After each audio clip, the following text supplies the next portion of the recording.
1924 మధ్య ఏం జరిగిందో కూడా మీరు కీన్గా అబ్జర్వ్ చేస్తున్నారు. ఆఫ్ కోర్స్ మీరు అధికారంగా దూరంగా ఉన్నప్పుడు కూడా జరుగుతున్న పరిణామాలు మీరు అబ్జర్వ్ చేస్తున్నారు కాబట్టి ఎట్లా ఏ విధంగా చూడాల్సిన అవసరం ఉందంటారు? వెంకట గారు, మీకు ప్యానల్ ఉన్నటువంటి పెద్దలు political analyst senior journalist Koteswararao గారు, అలాగే తెలుగుదేశం పార్టీ నాయకులు అన్నా సురేంద్ర నాయుడు గారు, వైసీపీ నాయకురాలు సోదరి వెంకటలక్ష్మి గారు, అలాగే బీజేపీ నాయకులు మహేంద్ర గారు, అలాగే బీఆర్కే న్యూస్ వీక్షకులందరికీ కూడా నమస్కారం, శుభరాత్రి. ఈరోజు వెంకట గారు, గత 10 సంవత్సరాల నుంచి మోడీ గారు ప్రధానమంత్రి అయిన కాడి నుంచి, రాష్ట్ర ఎదురైన కాడి నుంచి మనం అనేక డిబేట్ లో ప్రత్యేక హోదాని ప్రస్తావిస్తా ఉన్నాం. అయితే 10 సంవత్సరాలు అయిన తర్వాత కూడా ఈ రోజు ఈ డిబేట్ నిర్వహించుకోవడం నిజంగా చాలా బాధాకరం. ప్రధానంగా ఈ రెండు పార్టీలు గతంలో 2014 నుంచి 19 దాకా అధికారంలో ఉన్నటువంటి తెలుగుదేశం ప్రభుత్వం కానివ్వండి, అలాగే 2019 తర్వాత మరి అధికారంలోకి వచ్చినటువంటి జగన్మోహన్ రెడ్డి కానివ్వండి, ఈ 10 సంవత్సరాల కాలంలో తమ స్వార్థ రాజకీయాల కోసం ఈ రాష్ట్ర హక్కుల్ని బలిపెట్టినటువంటి విషయాన్ని కాంగ్రెస్ పార్టీ చాలా స్పష్టంగా చెబుతా ఉంది.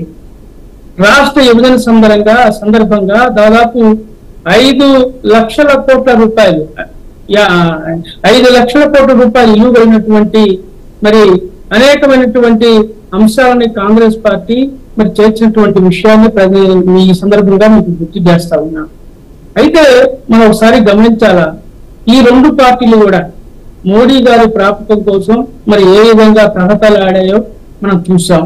చంద్రబాబు గారు కూడా ఆ రోజు మోడీ గారితో కలిసి ఎన్నికల్లో ప్రయాణించాడు. 2014 నుంచి 2018 దాకా. 18లో డిఫర్ ఆయన బయటకు వచ్చాడు. తర్వాత జగన్మోహన్ రెడ్డి గారు నాకు అధికారం ఇవ్వండి, నేను మోడీ మెడలు ఉంచుతానని చెప్పి ఆయన కూడా రాష్ట్రం మొత్తం తిరిగి దీక్షలు సభలు పెట్టి అన్ని యూనివర్సిటీలకు వెళ్ళి గందరగోళంగా ఆయన పెద్ద బిల్డప్ ఇచ్చి నాకు అధికారాన్ని కట్టబెట్టమని చెప్పి ఆయన పెద్ద పెద్ద మాటలు మాట్లాడాడు. సరే, చంద్రబాబు చేయలేకపోయాడు, జగన్మోహన్ రెడ్డి చేస్తాడని చెప్పి ప్రజలు నమ్మి మరి ఓట్లు వేశారు. అయితే ఆయన కూడా తన యొక్క వ్యక్తిగత విషయాలు, తన యొక్క కేసులు ఇవి ప్రస్తావించటమే తప్ప రాష్ట్ర ప్రయోజనాల గురించి ఎప్పుడు మాట్లాడినటువంటి పాపాన బోల. ఎందుకంటే ఆయన చాలా సార్లు 2019-24 మధ్య చాలా సార్లు ఢిల్లీలో చాలా కేంద్ర మంత్రులు కానీ మోదీని కానీ చాలా సార్లు కలవటం జరిగింది. కలిసిన ప్రతిసారి కూడా ఎప్పుడు ప్రస్తావించలేదా రాష్ట్రాంశాల గురించి? అంటే ఏమంటే 5 సంవత్సరాల కాలంలో జగన్మోహన్ రెడ్డి గారు 64 సార్లు ఢిల్లీ వెళ్ళాడు. 64 సార్లు వెంకటేశ్వర స్వామి పట్టం ఇవ్వటం, లడ్లు ఇవ్వటం, శాల్వా కప్పటం. అంతకు మించి ఎప్పుడైనా ప్రత్యేక హోదా గురించి మాట్లాడుతున్నట్టుగానే ఒక ప్రెస్ మీట్ పెట్టాడా ఢిల్లీలో? లేకపోతే అసెంబ్లీలో ఇదిగో ఈ అంశం మీద మేము మోడీ గారిని కలిసి మాట్లాడామని చెప్పి ఎప్పుడైనా మాట్లాడారా? ఆయన గాని, ఆయన మంత్రివర్గ సహచరులు గాని, లేదా పార్లమెంట్ సభ్యులు గాని ఎప్పుడైనా మాట్లాడారా? ఎందుకంటే ఈ యొక్క వీళ్ళకి పార్లమెంట్ లో అనేకమైనటువంటి అవకాశాలు వచ్చాయి. ఎందుకంటే నేను ఎందుకు చెప్తానంటే దాదాపు 120 సార్లు పార్లమెంట్ లో వీళ్ళని నిలదీసేటటువంటి అవకాశం వచ్చింది మోడీ గారిని, బీజేపీ ప్రభుత్వాన్ని. కానీ వీళ్ళు బేషరతుగా నిస్సిగ్గుగా మోడీ గారు పెట్టినటువంటి, బీజేపీ పెట్టినటువంటి అన్ని యొక్క బిల్లులకి ఆమోదం తెలిపి చేపట్టినటువంటి నాయకులు వాళ్ళు.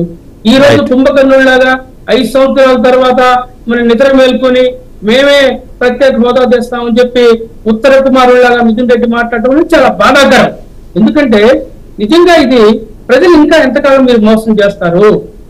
మరి గత 10 సంవత్సరాల నుంచి మోడీ గారు ఈ రాష్ట్ర ప్రజల్ని మోసం చేస్తా ఉన్నాడు. మనం చూసాం. వెంకన్న పాదాల సాక్షిగా ఏం చెప్పాడు? నేను ప్రత్యేక హోదా ఇస్తానని చెప్పి మాట్లాడినటువంటి పెద్ద మనిషి తర్వాత నీతి ఆయోగ్ పేరుతోటి దాన్ని పక్కన పెట్టినటువంటి విషయం. అలాగే మరి రాజధాని నిర్మాణానికి ఆయనే స్వయంగా వచ్చి రాజధాని నిర్మాణానికి భూమి పూజ చేసి మనం చూసాం. చారెడు మట్టి గుప్పెడి మట్టి చారెడు నీళ్లు ఇచ్చి నేను మరి దేశ రాజధాని తలదన్నే, ఢిల్లీని తలదన్నే రాజధాని నిర్మిస్తా అని చెప్పి గొప్ప గొప్ప మాటలు మాట్లాడాడు. జగన్మోహన్ రెడ్డి 3 రాజధానుల పేరుతో నాటకం ఆడితే కిమ్మనకుండా ఉన్నటువంటి మోడీ ఈ రోజు ఈ దేశ ప్రజలు నమ్ముతారా?